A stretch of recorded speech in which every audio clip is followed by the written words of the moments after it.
Hello, welcome back to LDS Philosophy. My name is Joseph Lawal, and what I want to do today is look at the recent Jubilee video that was put out that got a fair bit of traction, Alex O'Connor versus 25 Christians.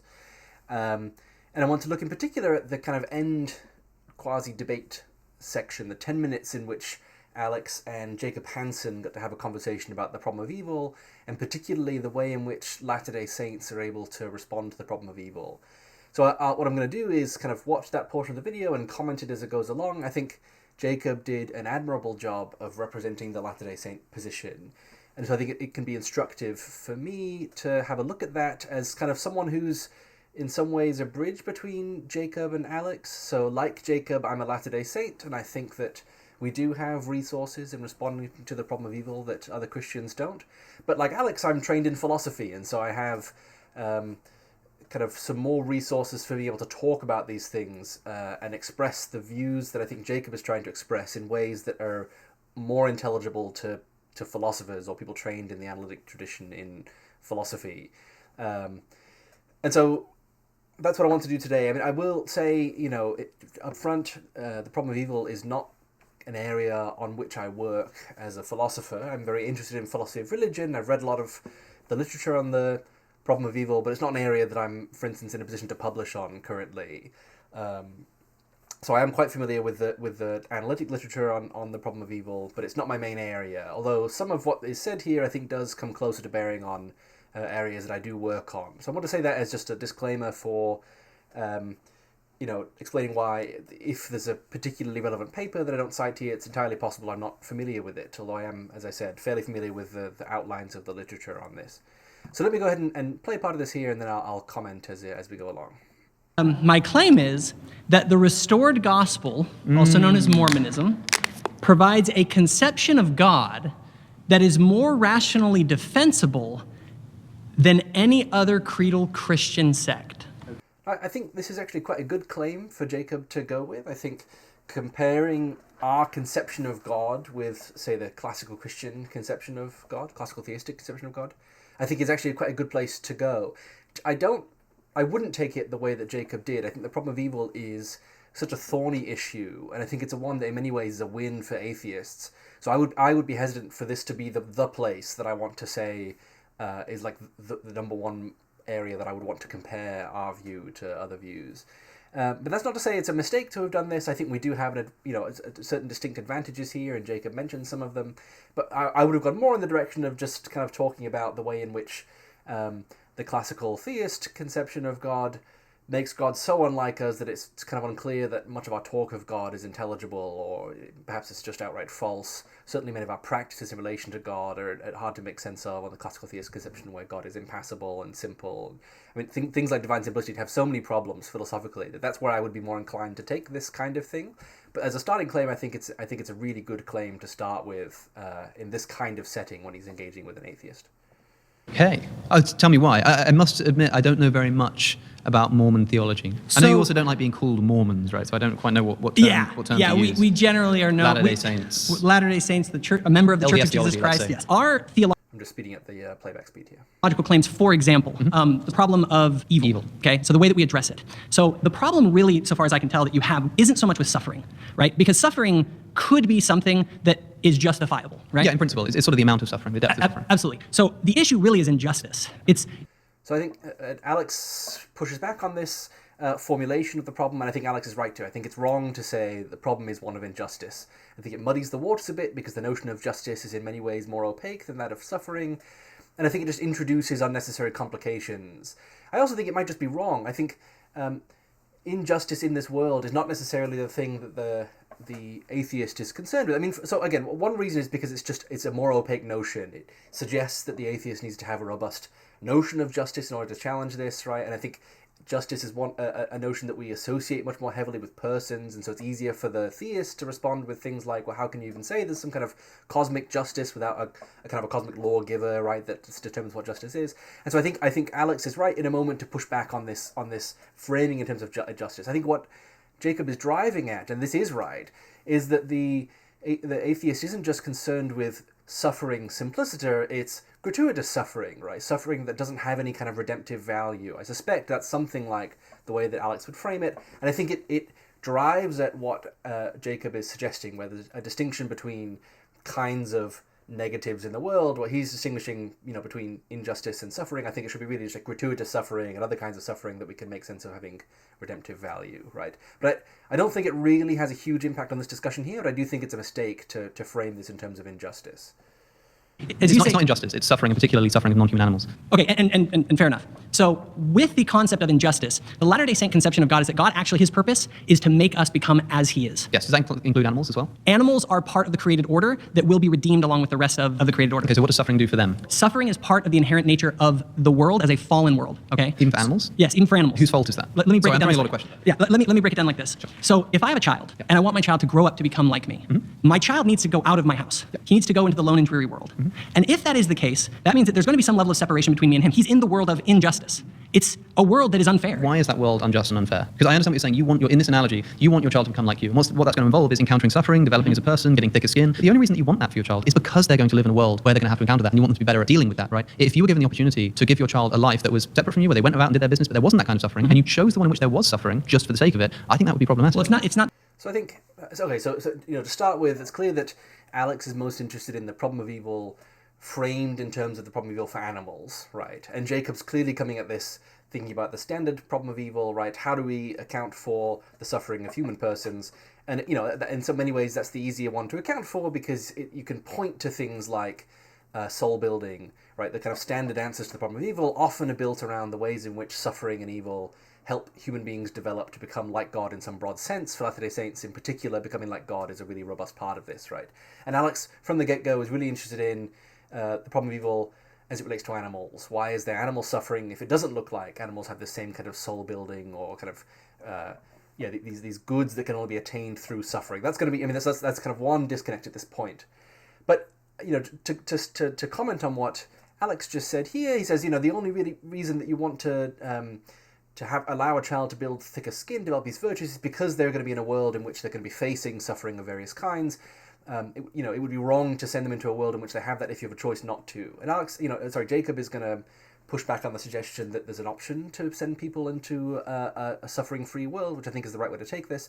But I do want to just quickly say, on Alex's point, this is a really difficult point, I think. It's very hard to navigate. So, for instance, if you have children, it's absolutely right that for any given instance of suffering your child might endure, you're inclined to say, I don't want them to endure that.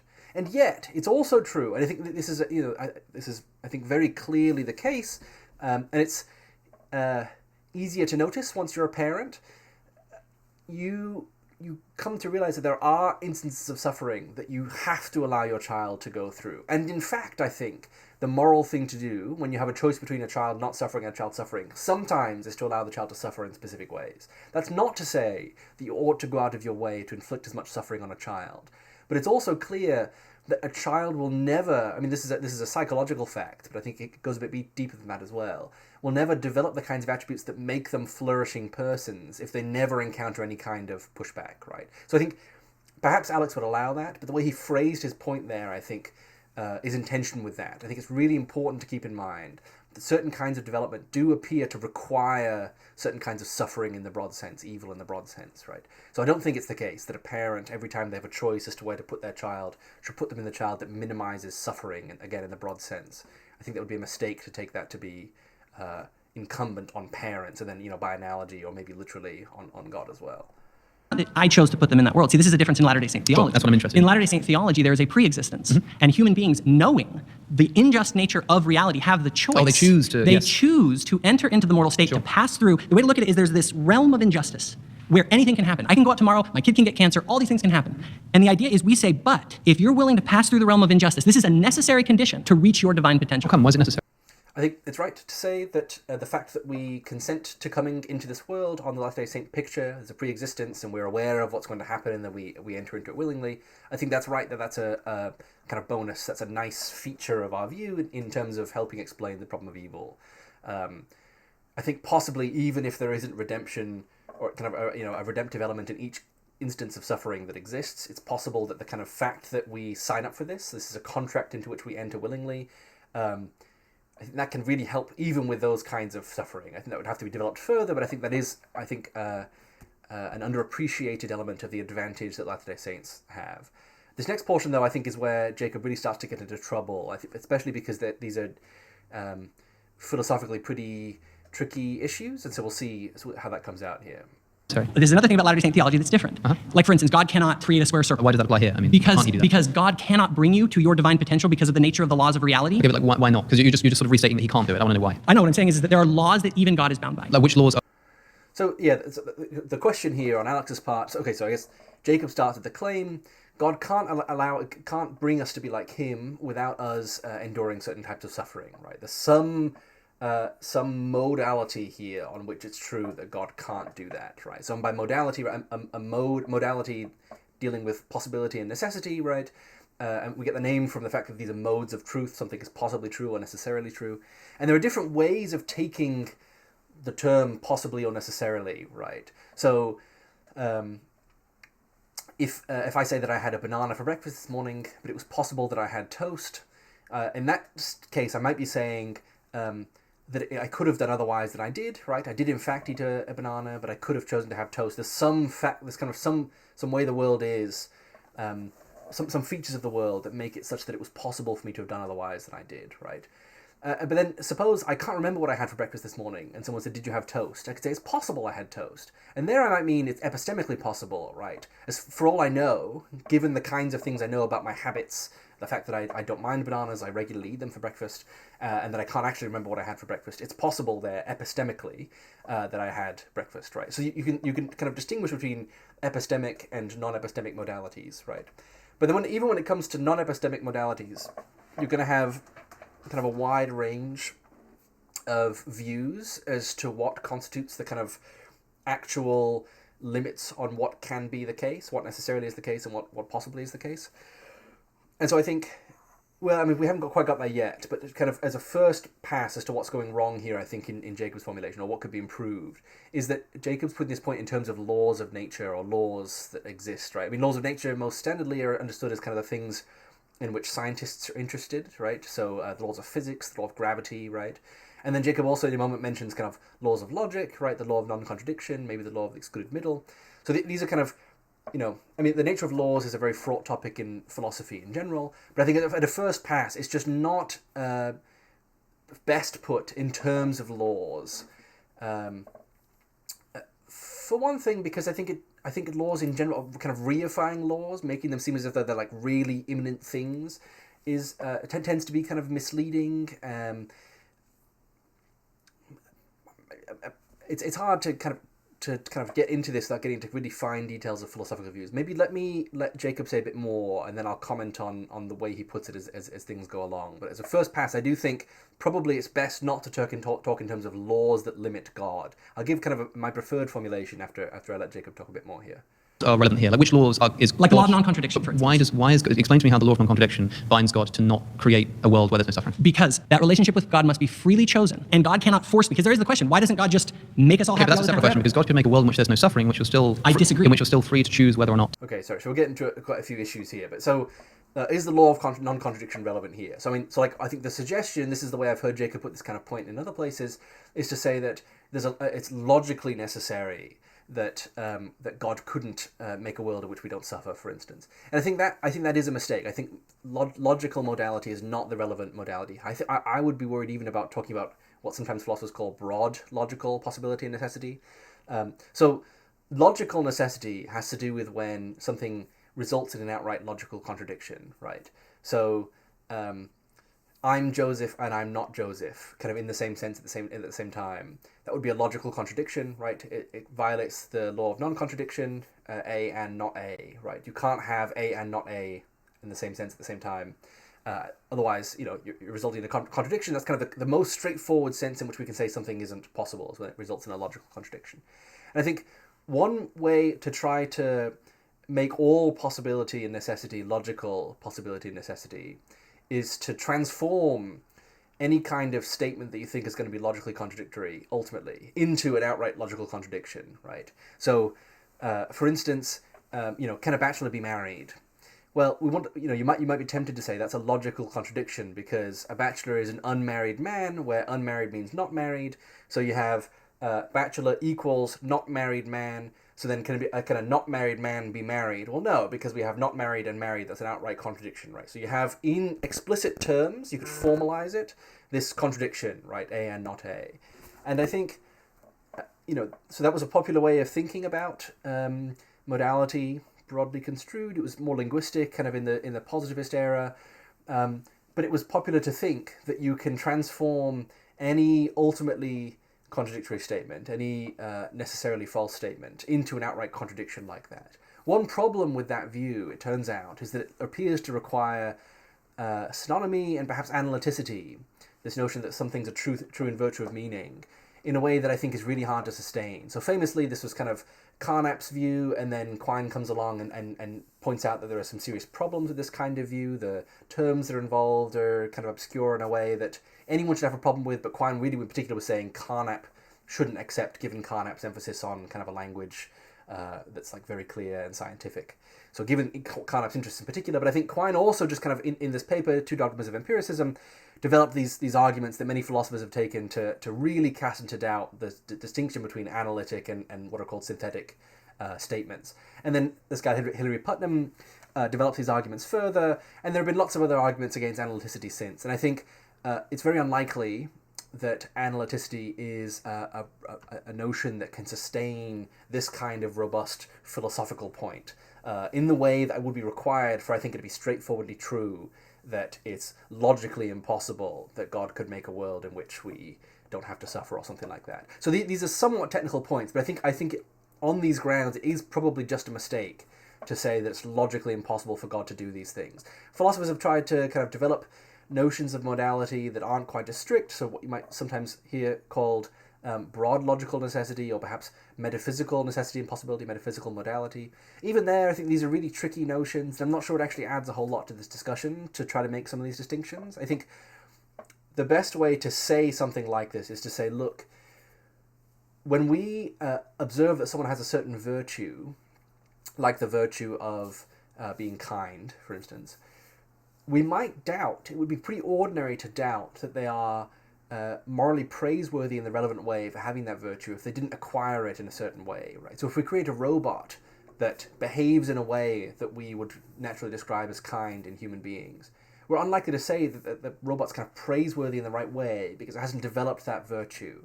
This kind of ultimately relates to the suggestion that moral responsibility is what underlies our notion of free will, right? So the reason we care about people counting as being free is because we think that free will is required for moral responsibility. And so I think that something like that is the best way to frame this, is to say, look, if we want to say that people are responsible for the vices they have and blameworthy for them, and praiseworthy for the virtues they have to develop them, it wouldn't really count as being a good person in the right ways if God just created you with those attributes. Or at least, and I think this is an even weaker claim and therefore easy to defend, it's better if you've developed these virtues, kind of over time in the face of various kinds of pushback than if you're just kind of given them implanted, with these virtues from the beginning. So that's kind of the first thing to say, is that I think it just is the case that given our ordinary practices of moral evaluation, we expect that someone develop moral virtues over time. And in the face of things that test and try their virtues, right? So at the very least, we want to say that's better than if you just have them created outright. And then what Jacob just said there, I think, is another part of what Latter-day Saints can say here, which is to say, it's not clear that God can just create us in a setting in which we have these virtues. So that, one way of framing this problem, a kind of counterpart to the problem of evil, is the suggestion, okay, so you say that you live in the world and there's evil and suffering, and that has to be the case because human beings have free will, right? That's the kind of free will-esque response to the problem of evil. And so, one response you might hear from an atheist is to say, okay, well, if that's true, how is heaven possible? If heaven is a state in which everything's as good as it can be, and so if free will is this really high good that's required to explain, that you're invoking to explain evil in the world, then surely everyone in heaven is free. And yet, heaven is presumably also a place in which there's no sin of any kind, right? So it looks like you do have a consistent state of affairs in which you have freedom and no sin. And there are various answers to this kind of problem.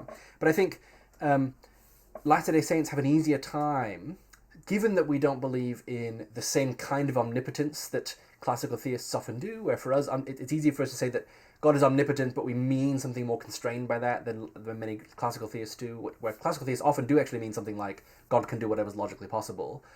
So we kind of have more to say there when it comes to saying, look, when God created the world in the sense that he organized pre-existing matter, we don't believe in creation ex nihilo, there are certain things he's simply incapable of doing.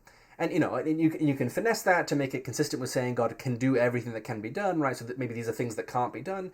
But I think because we have a more finitist conception of God, perhaps, to the point of outright saying God isn't omnipotent, although I think most Latter-day Saints are more comfortable saying God is omnipotent, but omnipotence means something different. I think we can say here, look, God can't just set up the world in this arbitrarily different way such that suffering is entirely removed. I think this relates to the recent arguments, like the Cutter and Crummett paper on psychophysical harmony. So there was this argument developed from psychophysical harmony for God saying, wow, look, our behaviors and our mental states are matched up in this way that's really fortunate and lucky. And the only way to explain that is for God to have done that. That's the only reasonable explanation for this. It's not quite what they say. The conclusion is a little bit more circumscribed than that, but that's roughly the outline of the argument. So it's kind of a fine-tuning argument, but for the relationship between mental states and physical states, so these psychophysical laws that God sets up. And so I have independent philosophical worries about this conception of the mind and its relationship to the body. I had contributed to a blog post about this with some others called... the blog's called Naturalism Next. I'll put a link. So there's some philosophical worries to have there. But I think even independently of those, it's very plausible for Latter-day Saint to say, God can't just set up different psychophysical laws. It couldn't be the case that God could make it so that every time I stub my toe, I feel euphoria. I think something like that is something that Latter-day Saints can say. And I think that does head off some of the worries that Alex expresses here about the possibility that God could create a world in which we don't have the kinds of sufferings that we see here. And that does help with animals as well as humans, right? That's the kind of response to this that isn't going to depend on features that are unique to human beings, like moral development, of the kind that is often invoked to explain evil and suffering in the world. Okay, that was kind of long-winded, but kind of to summarize, I do think there's something wrong with putting this in terms of laws of nature, and certainly with saying that it's a logical possibility. That being said, I think the general thrust of what Jacob is saying is right, that this is something like the way we should explain why it is that we see the kinds of evil that we see in the world in relation to God's kind of power to overcome these things. To follow him. I would say that is a logical contradiction. Okay, so maybe you can tell me why. Because right now what you're telling me is that it's illogical on the level of creating a square circle to create a system that a person can voluntarily choose to sort of exit the heavenly realm and go into in order to do whatever they need to do to get to God's ultimate Not to potential. get to God, to become.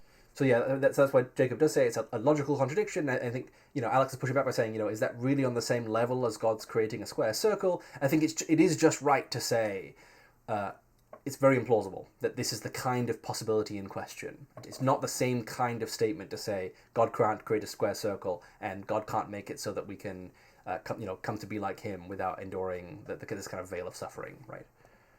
As he is. Sure, to fulfill their full potential, that has to involve not just suffering, but the kind of suffering that we see on planet Earth. I'm asking why that's logically necessary. A totally unjust world, okay? Because it is by passing through this realm that we have the experience of injustice that allows us to know what injustice is. But why do we need to know what injustice is? Because how else can you come to be like God? Kind of like the Adam and Eve story. There's the fruit of the tree of knowledge and good and evil. So what is justice? How do you define justice? Off the top of my head, I would say that justice. So this is where things can get kind of muddied. Dealing with the notion of justice, I think, is just more difficult than dealing with the notion of gratuitous suffering, which is quite straightforward. We have a pretty clear idea of what falls under the extension of suffering, and then gratuitous suffering is just a certain type of suffering that doesn't have a certain property of kind of being redemptive or something, right?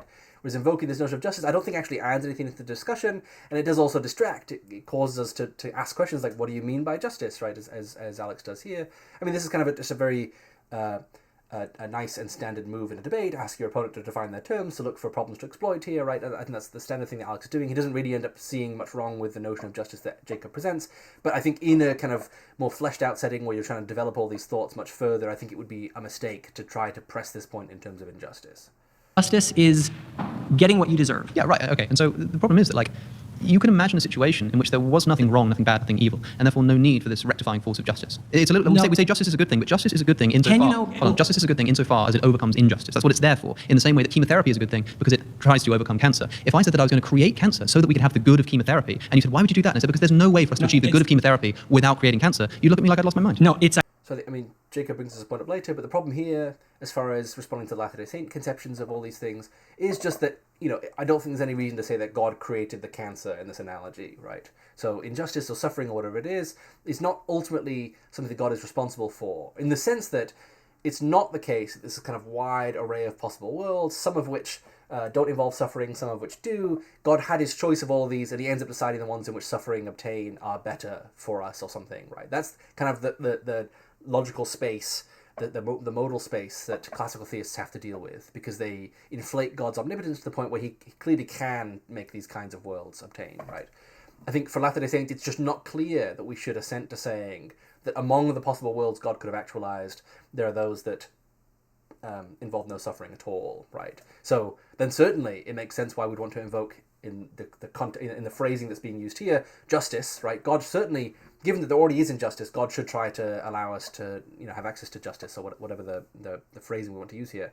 But yeah, I think, and Jacob makes this point as things go on. I can't remember if it's immediately here or if it's the kind of point he makes at the very end, but that is, I think, the right kind of point to make here. It's like saying, this is the better analogy. It's like saying to my son, the only way that you can become the way I am is to go out into that world where anything could happen and persevere. Okay, so I still have a qualm with, for the sake of time, I want to ask you about animals. Do animals consent to go into this? The animal kingdom is part of the fallen world. They are part of the fallen order. Do they feel pain? I don't know. That's more of a good question. I don't know necessarily where. What's your confidence level? So Jacob admits in his kind of review he did of this debate that it was a mistake to say I don't know here, and it definitely is. Animals feel pain. There's no question about that. I think Jacob clarifies his point in his kind of analysis video where he says, like, well, animals feel pain in maybe a physiological sense. It's not clear that they experience it the same way that we do. And I think, fine, maybe there's some point to be made there. I ultimately think it's very unlikely. I think when you look at a kind of highly developed animal like an ape or a dog, there's just no plausible account here on which they don't feel pain in the relevant way that helps with this kind of problem. So I mean, this goes back all the way back to people like Descartes, where Descartes thinks animals are these automata that don't experience any kind of pain, and that really helps simplify things in various ways. I can see the attraction of making this kind of move. William Lane Craig, to my knowledge, makes this move. The reason that God can permit the kinds of apparent injustices to animals that we see in the world is because actually they don't experience any pain. There's no redemption required there. And I think that's just completely wrong. There's no scientific reason to think that's the case, and I think it's a completely ad hoc response to a quite thorny philosophical issue. But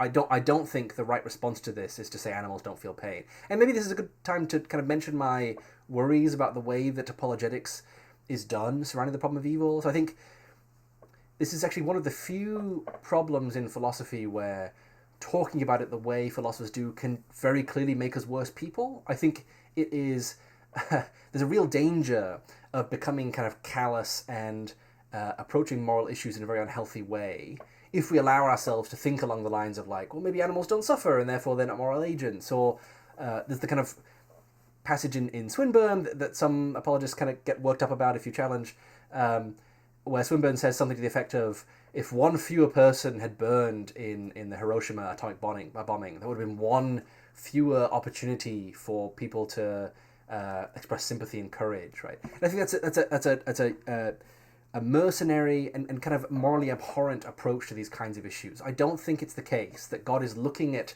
this complicated formula and saying, well, if I allow an atomic bomb to be dropped on a civilian population, causing an enormous amount of death and suffering, I mean, like incomprehensible suffering, that will allow 3 extra people to be courageous, and that kind of virtue development is more valuable than the negative utility of the suffering that could cause, whatever you want to phrase it. It doesn't have to be utilitarian, in terms of like the actual ethical theory that you're presenting. But I think that's a really callous, unpleasant, and morally abhorrent way to approach this issue. I think we ought to treat this issue with the kind of sensitivity that the really serious moral topics that are often involved deserve, right?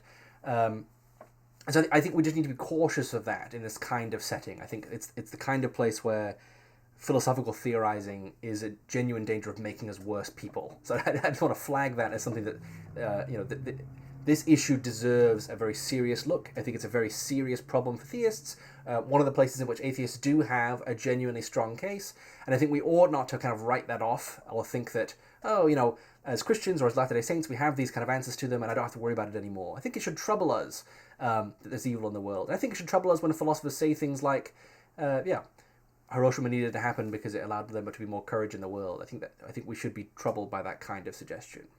Like if I started strangling a dog in front of you, would you stop me? Yeah, I think that I have an obligation to prevent the death of living creatures. Not death. No, I'm not going to kill it. I'm going to even if Deadpool style suffering, keep it alive just so it can suffer more. Yeah, Will sure. you stop me from doing that? Yeah. Right, why? Because I believe that God wants us to protect the created order. Okay, so and to create goodness, light, and truth. So would that be similar to, like, you know, me stepping on a plant or something? You're just like, hey, don't do that, man. It's the created order. What do you think it's because they're suffering? So I think Jacob's very skillfully... Alex is very skillfully kind of pressing Jacob on this point here. Again, I think Jacob did a great job in this debate, but I think Alex is right to say, well, look, you know... So Jacob says, I'm not sure that animals feel pain in a relevant way. Alex says, okay, so imagine I start strangling a dog in front of you. Jacob's response is, yeah, I think we should not kill animals. And Alex says, I'm not going to kill it, right? I'm just going to cause suffering, right? So this is kind of evocative of Schellenberg's famous example of the fawn burning in the forest. In one of J.L. Schellenberg's papers, he talks about this like lightning striking a tree, and it falls on this fawn, and the fawn is kind of burning and crushed, and over the course of several days, it's suffering, and then it dies, right? So that's the kind of problem that's posed from animal suffering for theists, right? How can the existence of God be compatible with this kind of suffering that apparently has no redemptive qualities, right? So even if you take the Swinburne route and say lots of the suffering in the world is explained by the fact that it allows for the development of certain kinds of virtues, Schellenberg, says, let's suppose there's this fawn in the forest and nobody ever learns about the death of this fawn, the intense suffering and death of this fawn. Well, how can you explain that, right? That's the problem, that's the challenge. And so I think Alex is right to kind of press here and say, you know, I'm not even saying I'm going to kill this creature, but let's say I'm causing suffering in front of you, right? What would your natural reaction be? And this is a good way to test philosophical theories, right? So, Jacob rightly says, I would stop you from doing that. And then, Alex asks, what's the grounds for saying that? And Jacob says, well, God just kind of wants us to protect the creative order. And then to press that claim, Alex says, well, then it looks like that would cause you to equivalently tell me not to step on plants. And again, Jacob rightly says, well, no, that's not going to be equivalent, right? So Alex is, I think, very masterfully pressing on the kind of progressively more constrained claims that Jacob is making to show that the kind of account he's giving here is not going to be up to snuff. And I think it is probably not up to snuff. And that's not to say there isn't a case to be made here, but I think Alex does do a good job of dismantling the kind of first stab that Jacob is giving here. And this is a first stab. I mean, these are really difficult issues. These are very difficult things to talk about on the fly. And if you're not someone who's literally publishing about this very issue and have a paper written on it, it's not easy to immediately see all the consequences of your view. So I'm not criticizing Jacob in making this point, but I do just think what Alex is doing is very nicely showing why the first stab response we have here is not going to cut it as far as explaining both our moral intuitions and the things we want to explain, like the existence of God. Yeah, I think it is probably because they're suffering, but I don't understand that suffering in terms of the way that humans suffer. Okay, because you said that the reason why it's not so much of a problem for humans to enter the Vale of Tears and have to suffer is because they consent to do so before they're born. If animals don't do that, then I don't think that their suffering is justified on the same ground. Yeah, so and comes back to the earlier point Jacob made. Maybe the way we can explain human suffering in this world is because we consented to do it. But then Alex, one of the things he likes to talk about as a problem for theism in general, he does this in other places, not just in this video, is to say, lots of the answers you want to give to explain why the suffering for human persons don't seem to apply to animals. So he does the same thing with Jacob's suggestion that maybe the reason it's okay we endure certain types of suffering in this world is because we consented to do it. Alex says, well, does that explain animal suffering, right? Did animals do the same? And perhaps there's a way Latter-day Saints can apply this same response to animals. I mean, Orson Pratt clearly thought that there were kind of spirit animals before they came to Earth that were created, and they also were in the pre-existence. But I think really that argument hinges on the fact that human beings can consent in a very full-blooded sense, right? We can consider things, we can reflectively make these kinds of decisions, right? And so I think it would be required for this move to work, for animals to have that kind of full-blooded consent, to be capable of that. And I think it's just not super clear that that's something we should be able to attribute to them. Maybe it's different in the pre-existence or something, but I think that's not a super plausible line to take. So I think it's right that the pre-existence and the kind of contract into which we enter with God makes certain types of suffering in this world easier to explain. It's not clear that helps us all that much with the case of animal suffering. Well, let me turn this around, because while I think that you bring up some objections there, my claim is that we have a better capacity to handle this than the creedal Christian model. I think this was a good move on Jacob's part. the debate has kind of gotten down into the weeds in some ways, I think in an interesting and worthwhile way. But it's also true that the initial claim that Jacob made was that we have a better conception of God than alternative classical theist conceptions. And I think it is right that on certain parts of the problem of evil, we just have a better time dealing with these things. I mean, that's not always the case. I think, I said initially that the way I would have framed this this kind of contrast is not in terms of the problem of evil, but in terms of our ability to be able to say true things about God, make sense of our practices in relation to God, practices of worship and that kind of thing. But I think the problem of evil actually brings out one of the ways in which we have just as hard a time as other Christians. So for instance, this gets talked about quite nicely in a post by a friend of mine, Sebastian, about kind of moral intuitions and the problem of evil. I'll post the link in the description. But the idea is roughly, if I see a child drowning in a pond, it's morally incumbent upon me to try to save that child. I have a moral obligation to try to save the child, to do everything that I can, really. And there's, I think, very few lines that we would not be allowed to cross to do that, right? Certainly I can get my clothes dirty. Probably I can leave my 3-year-old child unattended, even though normally that's irresponsible to leave a young child unattended, right? There are lots of sorts of things that kind of this overrides, and we ought to try very, very hard to save this child, right? So I think even though the kind of broad strokes, big picture stuff, Latter-day Saints have quite a good time explaining, and even though I think we have a really nice time with our anthropomorphized God, making sense of things like statements like God loves you, which I think is very hard to make sense of if God is arse and impassible and transcendent and simple, I think we have an equally hard time explaining why our moral intuitions as to what we ought to do in ordinary moral contexts don't apply to God. So God sees the child drowning and is capable of stopping that drowning for any instance of drowning that ever occurs. And yet, apparently it's not the case that God ought to intervene, because he doesn't. And if God ought to intervene, he would intervene because he's morally perfect, right? And so I think, yes, there's something really weird here where God clearly, if God exists, is subject to a completely different set of moral norms, or at least a much, one that kind of doesn't manifest in the same way we're used to. So I think that's one of the few ways in which we have an equally hard time explaining God, because God has to be radically other than us in this kind of case, right? So I think, to kind of bring it back, Jacob is right to try to bring this back around to saying, look, I think we have distinct advantages. And, Alex, I think, is, in a moment he says, I'm not sure, I don't know enough about it, and that's fair enough, but I'm not sure there are any clear areas where we have a much harder time explaining things like the problem of evil. But I think on that particular instance, we do probably have an equally hard time explaining certain features of evil in the world as other classical Christians. But, that being said, again, I think we have other resources that mean that we have kind of an overall advantage over classical theists.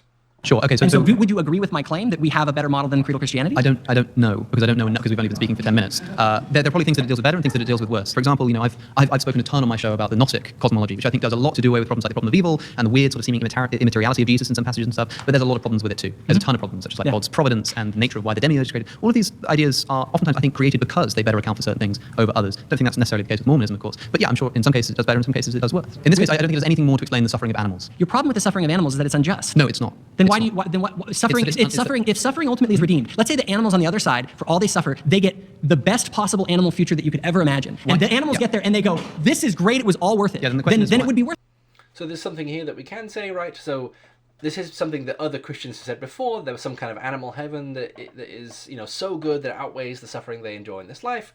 And I think it's just easy for Latter-day Saints, given the kind of atheological character of our religion, oftentimes very easy to make that kind of claim, and it be, not heterodox or not particularly heterodox. In fact, I'm sure there have been claims made like this in the history of Latter-day Saint thought before.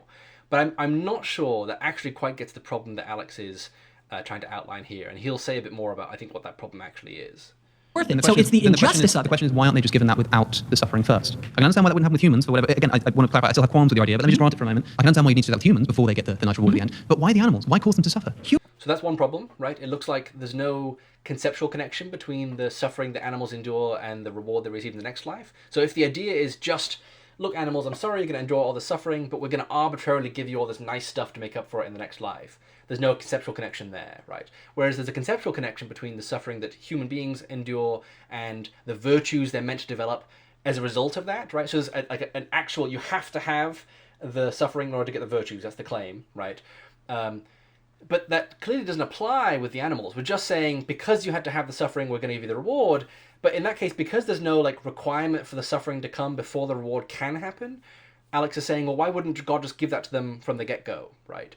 And I think that's a really strong point to make in response to that kind of response. Human beings will suffer as well, unjustly. It's just the nature of an unjust world. The suffering of animals, I think, is unexpected if a good God is overseeing. But it's not a problem if ultimately they are compensated Well, I for think it. it still is a problem, because you don't just get to inflict suffering and then compensate people and think that that's okay. Have you heard of the Bullingdon Club? It's a club. No, if I have to inflict suffering on... Here, Wait a second. Let me let's give take you this example. Let me give you this example. There's an infamous club, a private members club at Oxford University called the Bullingdon Club. They're a bunch of like Eatonites, posh kids who used to go around. They go to restaurants. They were incredibly rich. They would host a dinner and then they would trash the place. They'd flip over tables. They'd smash things. They'd cover the walls and everything. It was absolutely devastating. Just horrible behavior. And then when the owner came up and said, "What the hell have you done?" They just paid them off. They said, "Hey, have a bunch of money." And not only that, they paid them way more than the repairs are worth. So they could get away with it because if anything, they've done those people a favor. No, it's still terrible, awful behavior, because even if you compensated someone for it, if you've caused them suffering, which by the way still hasn't been explained why that suffering exists, it doesn't. Yeah, so I think this is a great example, the Bullingdon Club here, where the suggestion is that people go around inflicting unnecessary suffering and then compensating it, right, in a way that actually outweighs, in a sense, right. So let's say there's the kind of certain amount of monetary damage caused, and they end up giving more money than the damage they caused, right.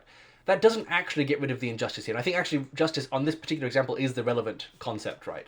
So it's not justice to arbitrarily inflict suffering on someone and then give them so much good stuff that it technically outweighs the kind of units of suffering in the long run, right? That wouldn't be consistent with justice, right? Our conception of justice requires more than that. It requires that when you have that kind of suffering imposed on someone, for it to be justifiable, it has to be in some way connected to the good that comes as a result of it, right? So that's kind of what we've already been saying about things like, in order for us to develop certain virtues, we have to experience certain types of things, certain types of suffering, right?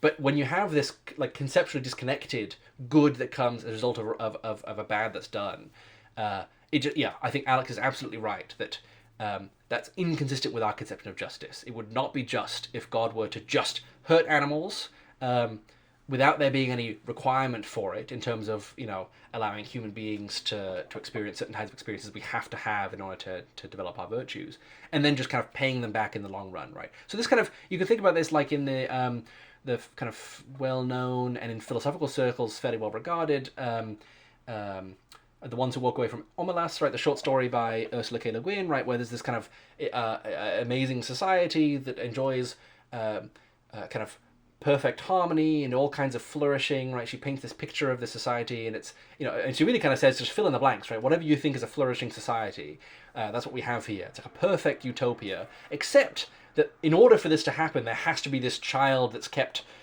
suffering in a cellar somewhere. That's just awful, like malnourished, underdeveloped child that has to endure all kinds of indignities, right? So if Jacob is right, that you can inflict suffering and then just pay someone back more than the suffering they endured in terms of like equivalent quantity or something, then this would be just, right? And this kind of case is supposed to be a problem for utilitarianism, where you do just add up numbers on both sides and hope you end up in the black and not in the red, right? And I think the point of the story, and a point of a lot of other philosophical thought experiments that are meant to push back on this kind of thinking, is to say it wouldn't be just. It's in fact unjust for the child that suffers these indignities to be suffering them just to sustain the perfect existence that all the other people who live in this city enjoy, right?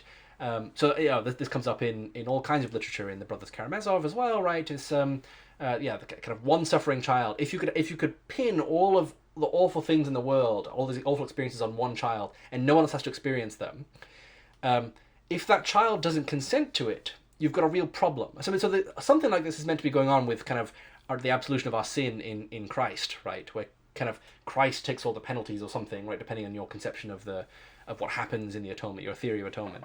But Christ consents to that, and so it looks like it's not problematic in the same way. But if animals can't consent to this, like if somehow animal suffering is required for our development, and we're going to pay them back in the next life, that's structurally the same as The Ones Who Walk Away from Omelas, right? This kind of case where you have a suffering child that is required to sustain this glorious existence. The point of the story is to get us to say at the end of it, right, that would be unjust. It's not okay for this child who has no idea what's going on to suffer all this harm and indignity in order for everyone else to enjoy a glorious life, right? And that's again, structurally the same as the Bullingdon Club case that Alex points out, and that causes a real problem for our conception of animal suffering. It can't be that God can cause animals to suffer and then just pay them back on the back end and make it all okay in the end, right? And there's a real problem here that Alex is identifying. seem like it's worth it. Let me do Or this. it's worth it. It doesn't seem like it's it can be justifiable. worth it though. For instance, a dog that's getting a shot has no idea what's going on. He's just thinking, this hurts and is so terrible. And the thing is if it ultimately saves its life, it's worth it. but imagine So if you if had there the is a compensation. Yep, so Jacob's right in that kind of case that we can inflict suffering on animals if it's good for them in the long run. But again, the point is that it's good for them in the long run, right? So, yeah, I mean, this is a standard way of thinking about the problem of evil, right? Leibniz, for instance, when he says it's the best of all possible worlds, he has to say not just that on balance it's the best of all possible worlds, but that for each individual it's the best world for them, right? And so, yes, if it's for the sake of the dog, the shot is justified. But if we have to shoot the dog in the head and that helps a human being survive, maybe you think that's something we're permitted to do in the long run or something. But it's not clear that that's just for the dog, right? The dog didn't receive what it deserves, if that's our conception of justice. It received something bad in order that someone else could get something good, right? So I think Jacob's analogy doesn't actually apply here if we're talking about the Bullingdon Club case that Alex has brought up. Compensatory reward for the suffering that's there, everything can be redeemed. And in your view, is life even worth it? Because if life is mostly suffering even for the animals, then isn't the logical conclusion to end this project altogether? That's a separate question. But if you had the opportunity to not have that dog need the shot, and you gave them the shot anyway, you created the need for the shot, and then gave them the shot, caused them to suffer. But in you didn't need to LDS give them the cosmology, first place, God does not create the conditions that are where the shot is necessary. That's You're what correct, and you're correct on creedal Christianity. It does, and that's the biggest flaw with it. By the way, I want to give you. Okay, so that's the end of the discussion there, and I think, and I think something like the suggestion that Jacob makes at the end there is going to be important to a Latter-day Saint response to this. I don't have, maybe this is disappointing, maybe I should have said this earlier, I don't have a clearly worked out response to the problem of animal suffering. I think, again, it's a really serious problem. It's one we ought to take seriously on pain of becoming worse people. And I think it's a really troubling issue that again, ought to trouble us. That's not to say that you can't rationally be a Latter-day Saint in the face of this problem. I think we have other kinds of considerations that should make us confident in our position and makes it rational for us to accept it, even when we're not sure about the answer to a particular problem, like the problem of animal suffering. But I think the fact that God doesn't create the conditions on which these things are necessary is going to play an essential role in a Latter-day Saint response to this kind of problem, right? It's just not true that God can do whatever is logically possible. And I think similarly, I don't think it's the case that whatever we can conceive of, God can actualize. Maybe that's related to logical possibility if conceivability is constrained by logical possibility. But I think, the broad thrust of what Jacob is saying as a response to the problem of evil on the whole and the problem of animal suffering in particular is going to be in the right direction. But I think in details, Alex really got the upper hand here in terms of pointing out ways in what Jacob suggests is not going to be adequate to our kind of moral intuitions. But again, that's not to say Jacob didn't do well here. I think Jacob did an excellent job representing Latter-day Saints. I think he was the most kind of well-spoken and most prepared to deal with the kinds of critiques that Alex was giving in this encounter, in this Jubilee video. But yeah, I just think there are certain ways in which I would have done things differently, and I think it might be fruitful to think about them in this kind of ongoing dialogue and this attempt to get Latter-day Saints to have an adequate response to the problem of evil. So that's all I wanted to do. Appreciate you watching. I hope this was fruitful in some ways. And again, really good job both to Alex and Jacob. I thought this was a fruitful, a constructive, and a very positive discussion. And I'm glad this kind of thing is happening and that Latter-day Saints are being represented by such well-spoken and intelligent representatives.